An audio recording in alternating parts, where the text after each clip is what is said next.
Good evening and welcome to Athens City Council on Monday, July 2nd. We hope you are safe and trying to stay cool tonight. We have a Finance and Personnel Committee that will be starting in a moment, and then followed by a regular session of Council at 7:30 this evening. I'm filling in for President Sands. He's currently acting mayor for the city. So we'll turn it to Chris with Finance and Personnel. Thank you, Mr. President. We have 3 items tonight to discuss. The first one will be the FEMA Act grant, a Fire Act grant, and this is legislation that will be moving forward tonight, authorizing the mayor to submit an application. FEMA stands for Federal Emergency Management Agency, and that's the organization or the agency that we would be applying to for an emergency backup generator for Station 2. And Councilmember Butler, do you have any other information to add to this? Sure. Thank you, Mayor. Just briefly that exactly as we stated, this is for $22,000 grant, which requires a 10% match. This, again, allows the mayor and his department, specifically the fire chief, to apply for this federal money, and then with the intent on purchasing a backup generator for Station 2. Thank you. And I'm going to reverse the order just a minute and bring up one other miscellaneous item, and this is an update to the partner benefits that for the City of Athens that City Council is considering, and wanted to give you an update on that to assure you that City Council and City Administration are supportive of this and wanting to move forward. There was a meeting in May where we looked at some of the financial implications, and just as we move forward with this, want to make sure that we're being careful that we look at all of the financial aspects of it and also check out any legal obligations that the city might have. Our goal, we're hopeful that we might be able to implement this by January of 2013. But did want to let citizens know we have not let it wander away from our agenda and our radar, and we are looking at all the implications. The Human Resources Director for the City of Athens is looking into this and fully supportive of it and assisting us with the information that we need, along with the Auditor's Office. The third item that we have for discussion tonight is what's called Perfection, and this is the name of the Perfection group that has assisted us with some energy savings improvements to equipment and infrastructure for the City of Athens. And we have with us tonight Mr. Rick Anderson, who will be able to answer some questions and maybe summarize a few other things. What I would like to do is take about 2 minutes to give some background information, just a reminder of the earlier Phase 1 improvements that we had, and Phase 2 possibilities with the 2 different proposals. The Perfection in Phase 1, as I understand, was completed in April of this year. It was originally about a $425,000 project. We borrowed $300,000 to help pay for it, and we also received then $16,000 in rebate money. And before I move on, I'm jumping a little bit, but I also wanted to recognize that our Assistant Service Safety Director, Ron Lucas, is with us tonight to also answer questions, and he's been integral to us working on this city project. But back to the history. That earlier Phase 1 provided energy efficiency improvements and infrastructure to City Code Office, City Hall, the garage, the rec center, and equipment upgrades to the water chiller. And then you might remember that earlier this year we did increase the appropriation for the project by $12,000 for additional upgrades in lighting. I believe that was at the parking garage. $13,247 for improvements to the fitness center operations and a web-based remote control for a kiosk.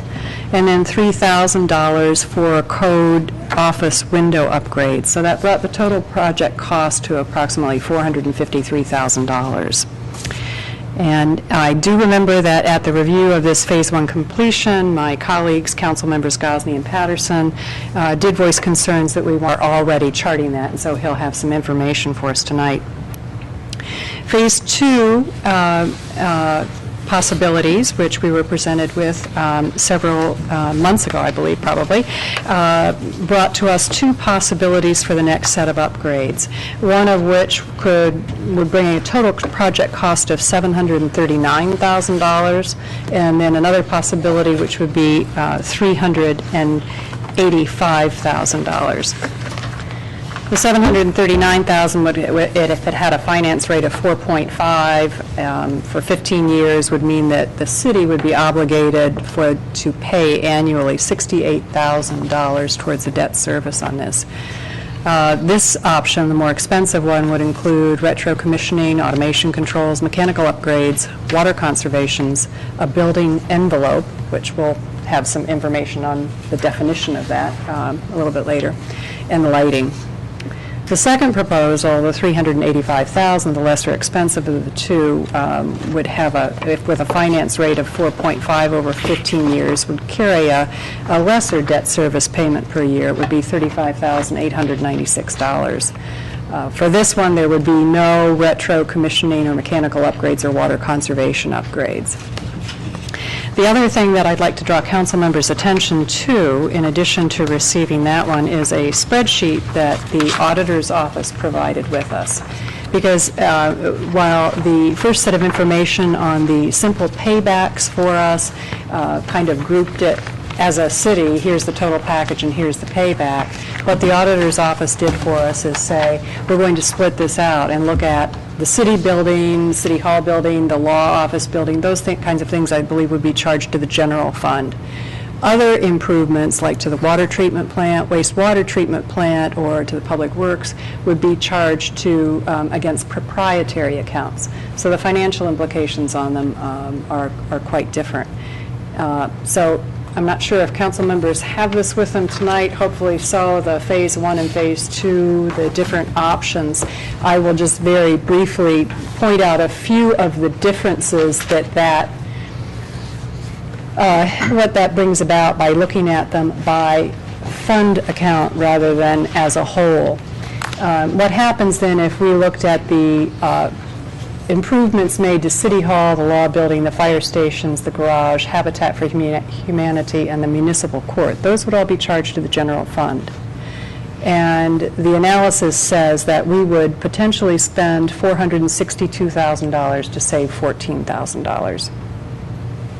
So that is, the simple payback on that is not quite as great as, say, if we looked at the water fund, where we might spend $135,000, but recoup $14,000, $14,600 in savings. So we have a spreadsheet available for us, and I think that's helpful. And there is and I will share with you financial return if you're looking at the simple payback by the lump sum, especially for the City Hall work. And as I do understand, what came to light with an earlier email from the auditor's office is that we do have some other repairs that probably need to be made to City Hall. We could be making all kinds of upgrades, but if the wiring isn't up to date, then we could be in trouble. So there may be some other things that we need to look at first. So to also then summarize some of the discussion that's gone on, we do have part of the improvements in both of these proposals that has to do with lighting. And we could possibly, if this is enacted, as I understand, by August 31st, receive a possible rebate of approximately $23,000. So just taking apart the lighting alone might possibly give us the $23,000 rebate, and then which would mean an $89,000 outright expense. So from the Finance Committee perspective, and the auditor's office, I think the question is, how would we pay it off? Of the earlier ones, we had a $450,000 project, we borrowed $300,000. So certainly for the larger project, this looks like a big expense for us right now, and is the lighting another option? So what I'd like to do is open it up for questions of Mr. Lucas or Mr. Anderson or amongst ourselves, so we can discuss this a little bit further and have a better idea which way we might go. I'll let you guys start and I'll finish. Well, one thing I might add is Very, very that... nice job, by the way. That was really good. Okay, Yeah, thank you. Did a nice job. One thing that we had looked at as the auditor and some of the city administration and some of the finance committee reps did meet together and say, is the lighting an option? And, that might be. Still moving us forward. And I think, Ron, as you were saying earlier today, to try and do this ourselves, department by department, wouldn't make a lot of sense, would take more staff time, and certainly that lighting fixture or the lighting upgrades would be helpful, and possibly the envelope. Maybe you want to describe for us what the building envelope is, which I just learned about today. Yeah, well, building envelope would be items in our facilities that related to doors, windows, roofing, insulation, things of that nature. So we can realize some savings if we do improvements to our building envelope. And Perfection Group has done the study on that, and we do have a price tag on it. And I believe that one Envelope. is 75,000, I think, is Correct. it, for the building envelope? And so that's the basics of like what you would actually do at your home on a smaller scale. You look at your windows and say, oh, the curtains are blowing. I better do something about, putting the caulking in or doing something to make it a tight fit. Doors, Yeah. windows, things like that. And in phase one, the building envelope improvements that we did were the code office with the new windows, and also City Hall with the replacement of a couple windows. Yeah. So we did do some of those building envelope improvements. I know a few years ago, we replaced the front door of the fire station. So it was riddled with glass, and we put a more energy-efficient front door on there to help keep heat in the winter and perhaps cool air in the summertime. That was an improvement we made in the past. Consequences, there's less windows, a little less natural light from that front entranceway, but an energy conservation with heating. At a minimum, I would definitely support the changes to improvements to lighting, especially knowing that we're meeting, I'm assuming federal standards for the rebate. Is that correct? Correct. If I understand it correctly, we need to be under contract by August 31. Okay. Those are AEP standards. Okay. And that could change. Right. Thank you. Let me add to that, as I understand it as well, it's kind of a step-down rebate. It starts off at something like $7 by August, and then by September, October, it's still there, but it decreases. Is that correct? The rebate goes down to $5, and then it goes down to $3. Yes, you're right. Maximum you need to have the job finished, and that wouldn't be a problem if you guys can somehow approve things by sometime mid to late July. We should be able to get after it, get the lighting done Yeah, by and the I'll- end of August. I'm not suggesting that we go for the $5 option or the $3 option.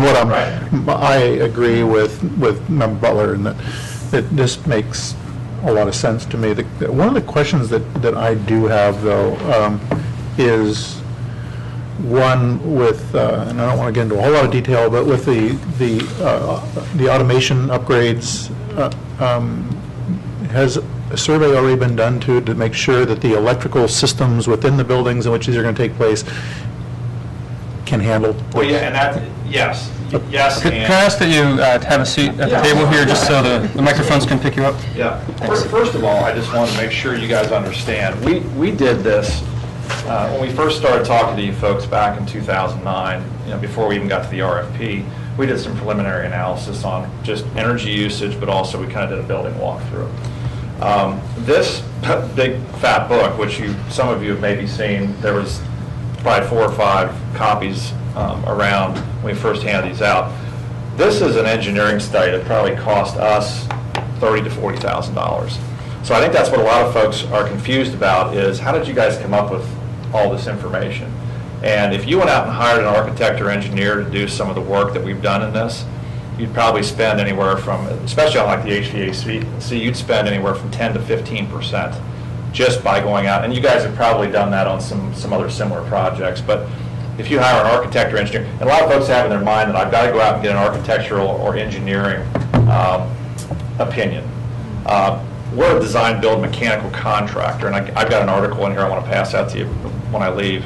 We did a job for Pickaway County, which is up in Circleville, Ohio. And one of the things that we really are good at is upgrading these older buildings. So these courthouses are 1900s vintage. We've done one in Pickaway County, we've done one in Lawrence County, we've done one down in Washington County. So it's kind of something that we really specialize in doing.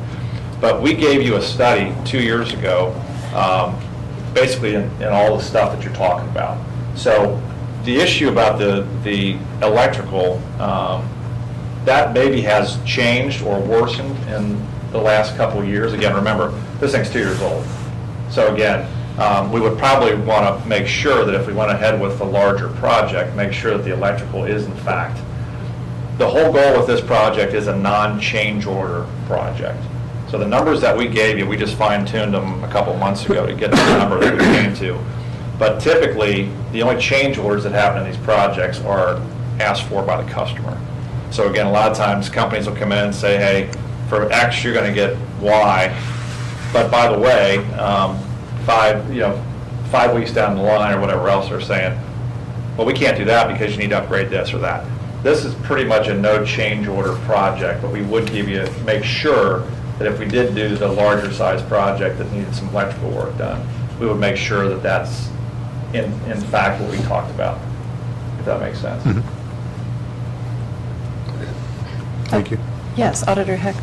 Well, I guess I just thought I'd add a little bit to this information that Ray put out June 11th, just so everyone knows. His figures were based only on the lighting. I think at the time we were just looking at that, and now we're thinking about the building envelope. That would bring the general fund total up to about $60,000, which we can handle. I'm not necessarily in favor of borrowing money to pay for these improvements. We don't know what our payback will be, and not that it's not a good thing, just to be more energy efficient, but if we don't know how we can pay the loans back, then we shouldn't be doing it. So, and I don't think that we would need to for any of these improvements. The only area I see, as I said, the general fund can handle another $8,000 plus, is the sewer fund. Only has about $20,000 unappropriated. Now, when we talk about EPW and the annex and the lab, that money will probably be split between water and sewer. However, that would still, if you add the building envelope onto that, then that really brings it up there. Keep in mind that the sewer fund does put a lot of its money into the sewer debt fund as sort of a little savings account. But we also have big plans for the wastewater treatment plant. I think most of that money's spoken for. So it's just something to look at. The water fund should be able to handle the additional. They have a building envelope. Not every fund has building envelope options on here. So Public Works and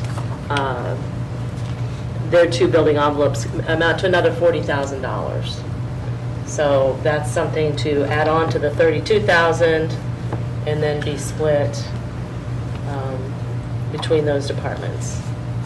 Also, And possibly streets. I don't know that it would be a total three-way split with streets for like the lab.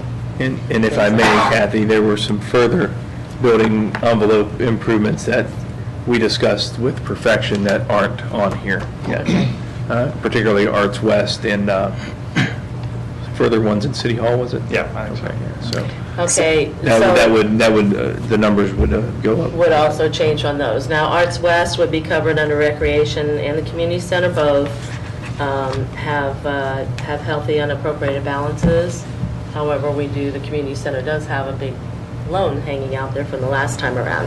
So I don't see those as an issue, but yes, in the general fund, if you want to add more to that, then you might want to look at that and see what our unappropriated balance is going to be. And the sewer fund, you probably need to transfer money out of that sewer debt fund into the sewer fund to pay their fair share if you add the building envelope onto that. With all due, I'm sorry. Did you want to say, I'm sorry? No, you're fine. No, with all due respect, on the financial side, if you look at the cash flow that I think y'all have a copy of, and I've got extra copies here too, but if you looked at, and again, I certainly respect the fact on the loan thing, the comment, and we've talked about this before, you have approximately 400 and some change on this building and the building next to it in air conditioning improvements. The way that we have this thing and broken out, and again, it's with financing involved, is it makes it a little bit more plausible each year. You know, can you afford to go out and spend $400,000 to $500,000 on air conditioning in these two buildings one time? And a lot of times people don't, as I say, people don't do anything until it's falling on your head, basically, or it's just totally broken down. But again, is it more plausible to do that in one fell swoops, or again, with the financing that we're talking about? I mean, we're talking about $20,000 or $19,000 or $18,000, but that's each year, okay? And it seems to me, and again, I'm not the auditor, I'm not the financial person running the city, but it seems to me and be a lot more plausible to you all to accept that cost per year rather than the larger cost once or two times. So again, it's your decision, and you guys have to make the tough financial decisions with the city.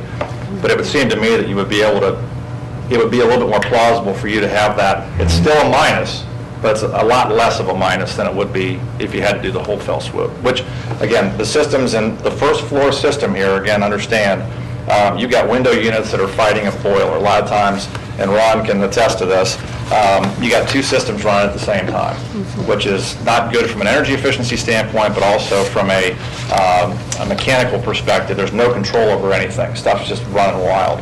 The systems in the building next door are old and pretty much about done. I mean, you're spending a fair amount of money from an operational perspective just maintaining those systems, whether it's in-house or out-of-house. So I just want to make that point We because... appreciate the additional information. Yeah. So if I understand what you're saying on the cash flow, you're saying we could, show a greater energy savings, like in the one, if we took the bigger project, we would see energy savings of $39,000 or year projections per year. And Ron, you've said we've already had some energy savings that we're starting to note. I did. We looked at some of the bills, and one of the items that Perfection will provide us after a year of data is a comparison of what we've saved. But I just had looked at the AEP bills for the code enforcement building and the community center between February and May of 2011 and 2012, and take these numbers for what they're worth. The bills themselves that we paid. February of 2011 at the community center, we spent $4,573. In 2012, we spent $3,088. If we look at the code enforcement building in 2011, February, we spent $1,024 for our electric bill. In 2012, we spent $397.50. March at the code office, $858 in 11 and $334 in 12. April, $614 in 11, $335 in 12. In May, $577 in 2011 and $440 in 2012. And the same pattern with the community center. For example, in 2011 to May, the community center, we spent $5,820 on electric. In 2012, we spent $3,778. So there's some correlation there that shows, and I don't know. We'll need to do this for the whole year, and probably a couple years, but just looking at the data now, because there was an interest in that, there's some savings. I mean, you can look at the community center as kind of a mini performance contract, because we did not only lights, but we did HVAC and we did controls over there.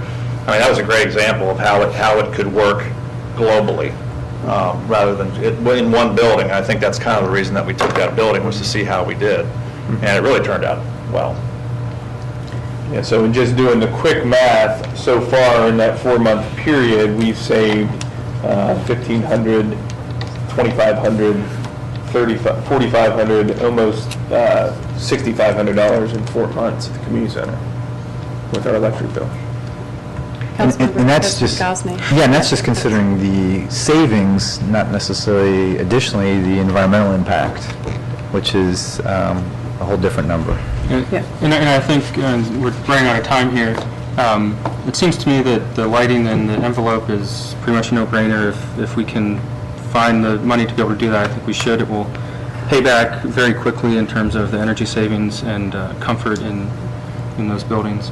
For the larger items, Ron, correct me if I'm wrong, but in conversations I've had with people at the city, the HVAC systems in both this building and the law admin building are limping along. And so we will have to spend a significant amount of money on them sometime in the near future, it seems like to me. But I guess we'll probably have to continue that side of the conversation as we move on. I would think, also with the advice of the auditor's office on what our projections are for next year and which of these things, if I sense what the council members are saying, lighting, if auditor thinks cash flow wise, we could handle the envelope projects. We could take a look at that. We'll try it. I'm in favor of these. Okay. However, I also have issues with some of this, how much we saved. I think we need to go back more than 1 year, number one, because there are a lot of other things that affect that. And you need to look at your kilowatt usage. If for some reason you have more programs, more rentals, the lights were on a lot more, so you can't say, necessarily. Absolutely. We don't buy our bills. And that's It's not- exactly why I wanted to say, take it for what it's worth, because it's not a true, there's not a true picture yet. Right. And I think we'd also want to look at then the other, as you were saying, maybe we need to look again at the wiring in the City Hall building. We don't want to put in a piece of equipment that the wiring can't handle. We have appropriated money to make those improvements. Oh, good. Okay, Councilmember Patterson. I really appreciate, Ron, that you did bring up 2 months. You talked about February and May, because when I think about it, it begs the question, because I know that 2011 was an incredibly cold winter. It was an epic year for snow, as opposed to this past winter, which was markedly different. I am in full agreement with what Auditor Heck was saying about kilowatt, monitoring kilowatt. I would also throw in one caveat to maybe even look at temperature trends that are going on to make sure that we're not talking apples and oranges with potential savings. I'm awed by the savings. I think that's great. I think it certainly requires longer tracking and metrics than. Well, interestingly, and Ray, the gentleman who was your assistant, he brought up some, and I sent Oahu back and some refutes to some of the stuff he said, but he talked about erroneous and manufactured, numbers, and it's like, no, these are the numbers that y'all gave us. We looked at 2 years previous to when we came up with our figures, and we're very conservative in our savings figures. So they weren't just manufactured and made up. These were actually figures that we got from your bills. So. And one more thing to add about the data that I provided. I do have all the bills, so we can explore that a little bit more to check what the rate was and things like that, and also look at the dates and check temperatures and things of that nature, so we have that. Well, thank you all for your comments about this, and I think we have a sense of direction on which way to proceed. And thank you, Mr. Anderson and Mr. Lucas, for coming tonight to offer the additional information. Thank you. And that's the last agenda item that I have for Finance and Personnel. Thank you. Well, we will move directly into our regular session of council for Monday, July 2nd, 2012. It is a couple minutes past 7:30, and we do have a quorum of council members present, with 6 of 7 members here tonight. The first order of business is a disposition of minutes for the regular session of council held June 8th, 2012. Do I have a motion to approve those minutes? So moved. Second. We have a motion and a second. All those in favor of approving the minutes from June 12th, 2012, say aye. Aye. Aye. Opposed? Same sign. Minutes are approved. On to communications. Member Patterson, do you have communications you'd like to share this evening? Thank you, Mr. President. I do. I just want to make this brief announcement, or just a brief comment about how proud I am after this past weekend to be an Athenian here in Athens. I saw more communities coming together and watching out for each other. I saw people out 5 minutes after that horrendous storm rolled through, cutting down trees, safely cutting down trees, trees that had fallen. I had seen, observed people knocking on each other's doors to make sure individuals in the neighborhoods are safe. Again, I'm very proud to be an Athenian today because of the things that I observed. As a community, we really, really pulled together. A couple things I do want to mention is that there are still the cooling stations that are active here in Athens. I believe the community center is one, Baker Center is another. I'm blanking on the... Ron's got some updates. Oh, I won't step on your toes then, Ron, with those. But, you know, those are important. They're there for people in the community to use. I know there are people that are still lacking power. Again, I'm hoping that Athenians keep working to make sure everyone else is safe and is provided. You know, and along those lines, I think I had heard on National Public Radio that the state noted this was a good example of the city and the university working together. I think I had heard that as well on NPR. So again, kudos to the city officials and university collaborating on making sure that we're safe. And Ron, thank you as well too for the emails and information on the city website about the tree debris and pickups and that kind of data. Thank you. Now we'll move to the mayor's office, Acting Mayor Jim Sands, and we also have Deputy Safety Service Director Ron Lucas. Actually, I'm going to pass to Assistant Service Safety Director Ron Lucas, who has an update on what is happening with regards to the storms. Okay, thank you, Mr. President, Mayor. How do I address that?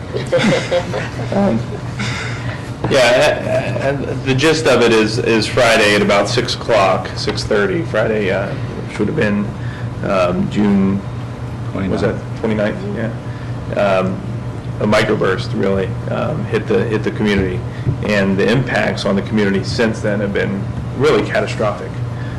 So as a reaction in that initial first couple of hours, we were really stressed on trying to get rights of way open, and mission was successful. Basically 25 various city sites that night were cleared of tree debris so that our citizens could drive safely, and we finished up that work at about noon on Saturday. So along with all of that cleanup effort came the massive power outages, and basically at one point we were at about 89% of the city without power.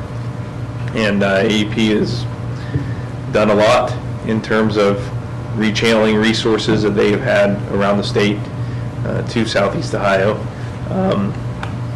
And that number's gone down and gone up and gone down. So currently we're around 50-some% of our community is without power. So they are making progress. With that in mind, we suffered as a city some significant occurrences. Number one being the water treatment plant was out of power twice.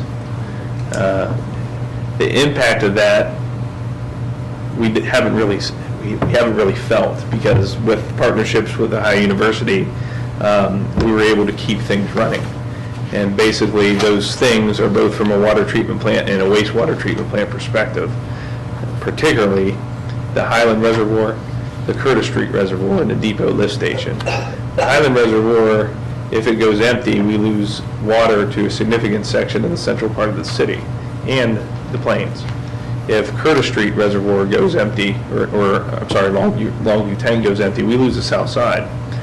Losing water, not only from a public safety perspective of keeping people hydrated and things of that nature, but just a fire perspective.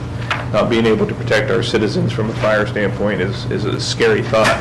And through the use of Ohio University's generators in the city of Athens, towing generators between the three facilities, we've been able to keep water at those sites. And luckily, the water treatment plant, both times it's been out of power, we were able to prioritize with AEP to get that back online, and we've done that. So that was the big scare. The next big scare is that we are currently under a water conservation ban. And what that means is essentially that we need to make sure that our water supply is at an adequate level to provide not only drinking water to the public, but also fire protection. So we felt that we needed to take steps to to ban particular activities within the city. And those activities are washing of motor vehicles, boats, and trailers, ornamental use such as fountains and artificial waterfalls and things of that nature, watering lawns, playing fields, ornamental non-food producing gardens. If you have a food producing garden, keep it watered. Filling of a private swimming pool, and flushing of hydrants other than what's necessary for public health. And we are advising the public to do a voluntary conservation of have a full load of laundry when you wash it, reduce the number of toilet flushes per day, take shorter showers or shallow baths, keep chilled water in the refrigerator to avoid running tap water. You got to warm it up, right? Or cool it down, run it a little bit. Water your gardens during non-peak hours after 8 p.m. and avoid other unnecessary water use. So that is in effect until further notice. It's out there. We put it on our social networking and our website and media release, so the public is aware. Also, there was a emergency declaration from the county and the state level. The city is under the emergency declaration for the county as of June 30th, 2012. So basically what that means is we need to track our resources. Anything we use, anything we spend, people working overtime, we need to keep track of that so that we can get reimbursed from FEMA. And also at a state level, Governor Kasich did issue a statewide emergency as well. The second thing that we are doing to get us through this event, we have a lot of debris out there, particularly trees and grass and whatever, trash that's been strewn all about. We need to come up with we need to implement our debris management plan. And what we're going to do is, starting tomorrow at 10 a.m., we're going to have 3 sites available to the public for tree limb disposal. Those sites are the Canaanville Farm on 50 heading east. We're hoping that some of our far east and further out residents, Hope Drive and things of that nature, can get debris out there. Also, just to the west of the Innovation Center, there's a little piece of land.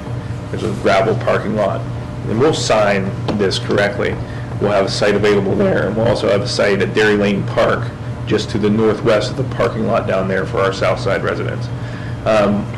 We're also going to have dumpsters there, big roll-offs that we will empty daily, because it's inevitable that when we have a dumping site for tree debris, trash ends up there. So this is kind of a mitigation effort that we're going to do. The goal is that the public will have a place to drop off their tree limbs, and then we'll come and pick up the bigger stuff, take that to High University to their tub grinder, and then our smaller brush will chip into mulch and make that available to the public.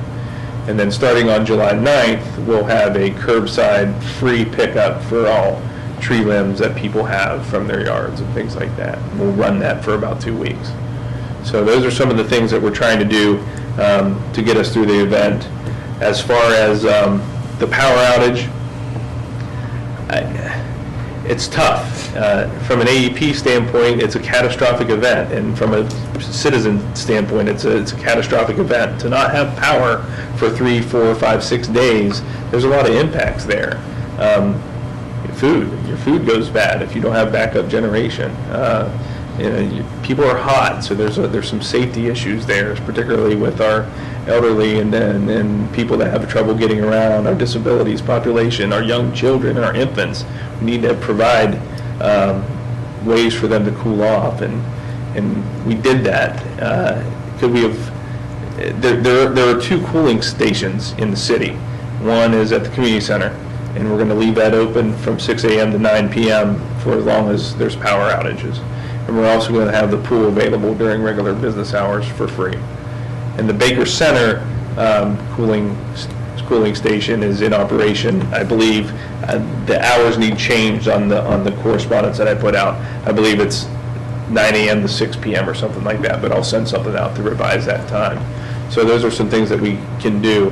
AEP has confirmed with me that they're estimating July 6th for full power recovery. Some of the things that caused them a problem, and you may have noticed this, you might get power and then it goes off. That frustrates people that have had their power come on and it goes off, but it also frustrates the people trying to put it back on. And some of those things that cause that, debris, tree debris that is on a line after they get it fixed, sparks or something else, a branch that they didn't trim falls on it again, cuts the circuit again, they have to start from scratch. Switches, there's a lot of redundancy built into these systems. If a switch is bad and they can't figure that out, they need to isolate that. So that takes time and causes some of these multiple power outages that we're seeing. The advice that I got straight from John Buck from AEP, he is the regional representative from Chillicothe for Southeast AEP, Ohio. If you had power and then it goes out, report it, because they may not know. It could be a single house, and that's common. There could be, you could have 5 or 6 houses on your street lit up, and then you're out of power. Well, report that to AEP or report it to the city, and we'll contact AEP for you. There's some things that we can do together to help out. Yes. Ron, for the curbside pickup of the tree debris that's going to go on for the next few weeks on July 9th, right? That's when it begins? That's correct. What guidelines would you encourage people to do? Do you want it bundled? Do you want to cut into 3-foot lengths? We'd like it both. We'd like it bundled 4-foot lengths and 6 inches thick. Okay. I want to go back to the lack of power at the sewage treatment. Are there no backup generators there permanently? The wastewater treatment plant has some backup generation. The water treatment plant does not. How come? No, We've been trying to work that out. Yeah. Okay. We do realize that there hasn't been a lot of need, really. Over the past 50 years, there's just a handful of times when the water treatment plant has lost power, let alone back to back. So yeah, it's something that we've been figuring out how to fund. They are a significant expense, and trying to figure out a way to fund those generators has been a challenge. well, my concern is this. It seems to me that the kind of weather event that we had Friday, which just happened to be my birthday, and I'd like to say that that was my birthday present. I didn't get dinner, but I got a weather event. But I think it's going to become more common. I mean, we had record-breaking 100-plus degree days back to back. These are unprecedented. And it seems clear to me that this is going to become the new normal. And we're in a situation right now, if we don't start preparing for the new normal, it's not going to be 6 or 7 times every 50 years. It's going to be more like every other year. I see that coming. Yeah. And what we have to have is we have to have the backup systems in place where we're not dragging trailers around and hoping to God that we can really get all these things covered and we don't run out of water. And I think that's something we got to face up to. I know it comes down to money. It always does that. But I do know one thing. If there's a desperate need, and to me I think this is critical, money can be found. I mean, if you want to go for a homeland security, well, what's more important than securing our water supply and our sewage treatment and water treatment, reservoirs and so on? And to echo your point, during our staff meeting this morning, we discussed this exact thing, and we are going to have a needs meeting, basically, where we define exactly what we need from a generator perspective to get things online in these emergencies, the permanent generation. So are you aware you're not the only, that the police department also had a generator failure? Oh, yeah. On Saturday night? Okay, that, from what I understand, the engine block cracked at the worst possible time. Their communication center goes dead. I mean, here we are in a crisis, major emergency. Nobody knows what's going on. Now, where I was at on the south side, not only did we lose power, but we lost all communication from the cell towers. They went dead. Okay, so now we have no communication. The only thing left is the radio, and they're not giving us anything except Prairie Home Companion and a few other nice bits of entertainment, but no real information is coming across. So we don't know what's going on. And now we have no contact with the police, because now they're using walkie-talkies. And that's crazy. It was challenging. That initial response was very challenging, and from a communication standpoint, we're trying to message the community when we have no print media, because the print's down. There's no electric to the printers. Right. There's no server, so we can't send out a web address. The TV station is down because we don't have electric here, and very few people have access to anything electrical. So messaging on a website or on Facebook is really difficult because nobody can see it. And then regarding the radio, for a long time, the radio stations didn't have power. So here we are. I was trying to message through Facebook on a cell phone. So, and as Jeff said, the cell phone service was When funny at best. 89% of us do not have any electric, okay, then that whole paradigm of the brilliance of internet communication just falls down the tube. It's gone. So you have to go back to the most basic form of communication there is, which is the thing that Marconi invented 125 years ago, the radio. Ham radio. No, just ordinary battery-powered, you turn on your radio. People still have those. They really are there, and people listen to them. But no news was coming across because it just wasn't. It just seemed like there was no way to get it out, no way to get the message out. I'm not criticizing. I'm just simply. Oh, it was a challenge. It was. Right. Yeah, I agree. It was the challenge was communicating. But it seems like we as a society, we've put ourselves into a box. We've said, oh God, the internet, Facebook, and Twitter, and tweeters, and all these things, they are so wonderful. They're going to keep us in constant communication. Cell tower's gone. Well, why did the cell tower go down? Didn't have power. Well, it's supposed to have power. Not after 24 hours it doesn't. Their backup systems die. And the whole premise is built on that you will never have a power outage of more than 24 or 48 hours. Well, guess what, folks? We got hit in the face with something that's going to be here for the next 7 days. And right now, we're only at 50% up. That means 50% is still down. Correct. And we don't have the infrastructure, we don't have the backup systems there to keep the thing up and running. And what concerns me is we don't have that. We have enough to limp by, and I think we're doing a good job limping, but boy, if we get smacked again, and we could, There are some more storms. there's more storms coming. And don't forget, this is just July. The hot month's coming. August isn't here yet.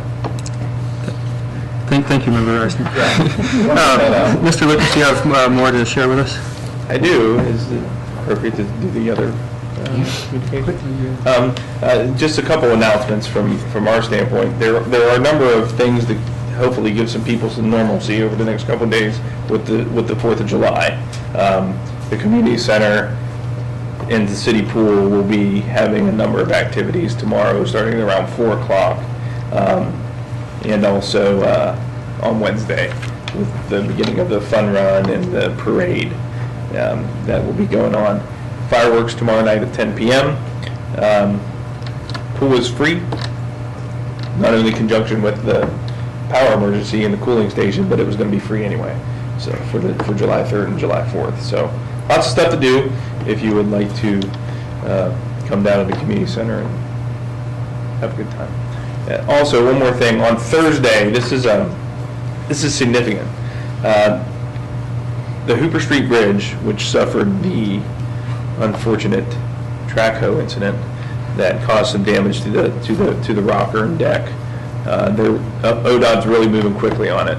They are going to close sections of State Route 682 on Thursday. Basically, at the roundabout, you won't be able to go east onto the 682 ramp. So you'll notice a lot more traffic on Richland initially. And also coming into town from 32 to take the 682 exit towards campus, that'll be blocked off as well. So basically, it's going to be channeling a lot of traffic to Richland Avenue. And that will be that way for approximately 4 weeks. August 2nd is their projected finish. Emergency repair on that deck. Thank you. quickly, let me say that Ron is the spokesperson here tonight, but our staff has been working many, many hours of overtime and giving over-the-top performance to meet these challenges.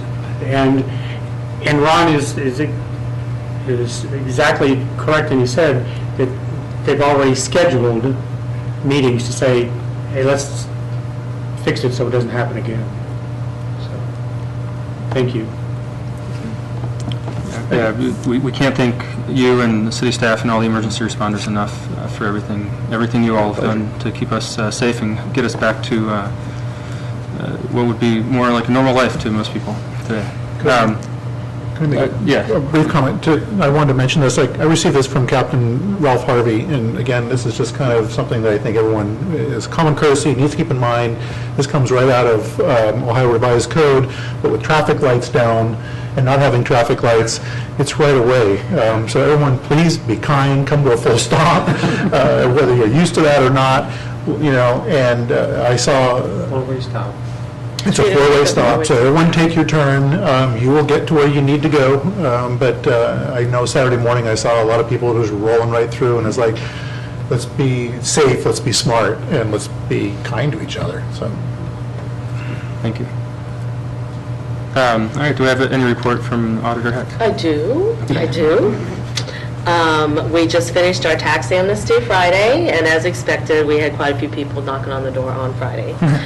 But I'm just really happy with the results, and I hope that council is too. The total amount of money raised from those filings is $52,000, which we were hoping for $10,000 to $20,000.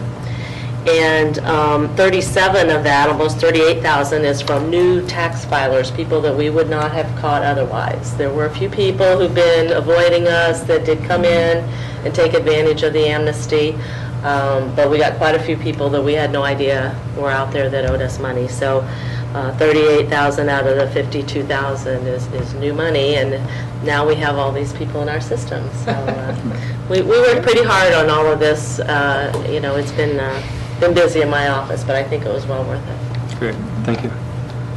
Ask you a question? Brief question? Was it just personal income tax or corporate tax or It could combination be of both? whatever, the business, probably most, there were a lot of residents that needed to file, and some business, not so much withholdings, but really a little bit of everything. But most businesses file their withholdings. If they're operating a business in the city, then we're able to find them. I just wondered if there might have been a trend or something that you saw. It was a mix, but I'd say some of the residents were a lot of money, or maybe more. People who've lived here for a long time and worked in West Virginia and didn't know they were supposed to be filing, and so owed for several years. Thank you. Law Director Lang. No, Councilman Patterson beat me to the punch on the four-way stop thing, so nothing further to add. Great. So we will move on to ordinances for third reading. The first ordinance for third reading is 7812, an ordinance authorizing the Service Safety Director to enter into an LPA federal local LET project agreement with the Ohio Department of Transportation for the Safe Routes to Schools project number 262 and declaring an emergency. This is introduced by me. I would move adoption of ordinance 7812. Second. And we have a second. This ordinance is for a project to install new sidewalks in the city, both on Miller Street on the west side and also on South Shannon. And this is, we tend to apply for these grant opportunities every year, and we've been very successful. Our Public Works and Engineering Office has done a very good job of earning money for the city through these grants.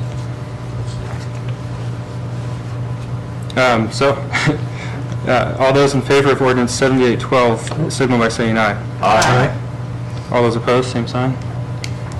Ordinance passes. Ordinance 7912, an ordinance authorizing the Service Safety Director to advertise and accept bids where necessary and enter into contracts for construction and construction engineering of the Safe Routes to Schools, same project, numbers 262, amending ordinance 3512 authorizing additional funding and declaring an emergency. Member Patterson. Thank you, Mr. President. I move to accept ordinance 7912. Second? Thank you. Again, this ordinance is to, one, appropriate the $173,342. The funds for this will go towards things such as a new ramp, a new retaining wall, a new sidewalk on Miller, a crosswalk from Miller across East State, or West State Street. Yes.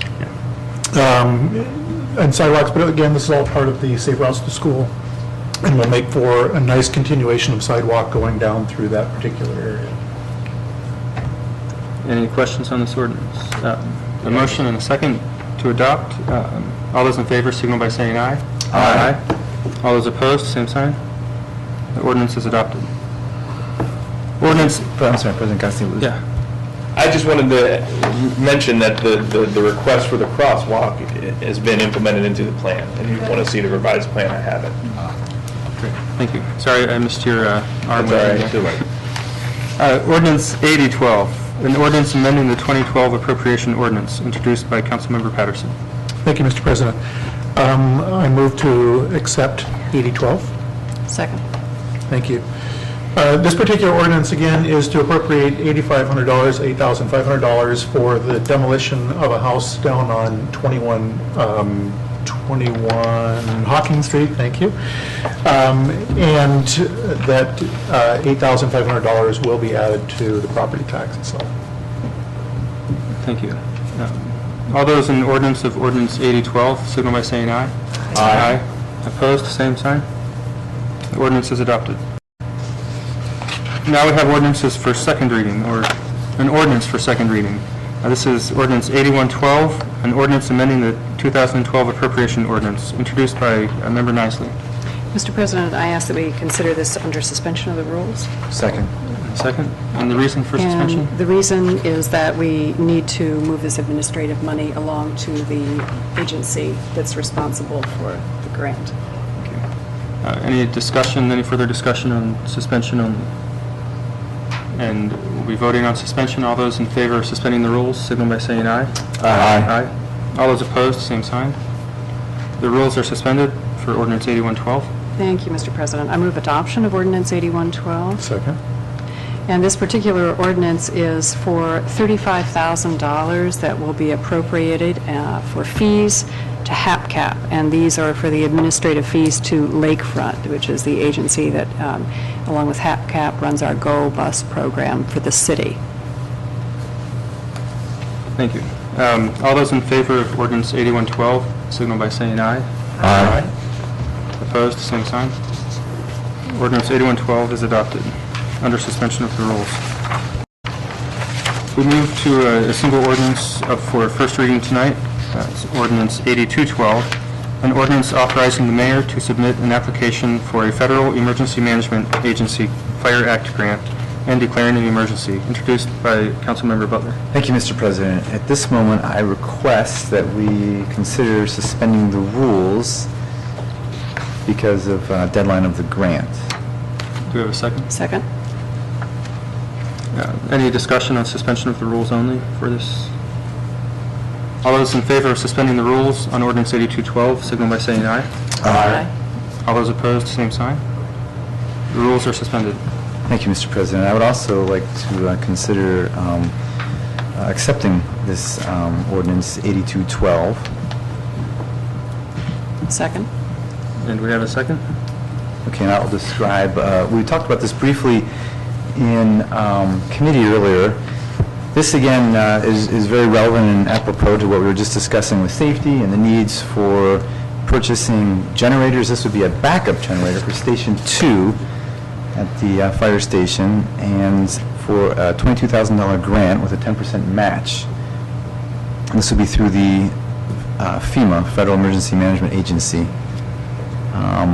Again, knowing that safety is so important, considering where we're at currently and potential future needs, I think this is terribly relevant.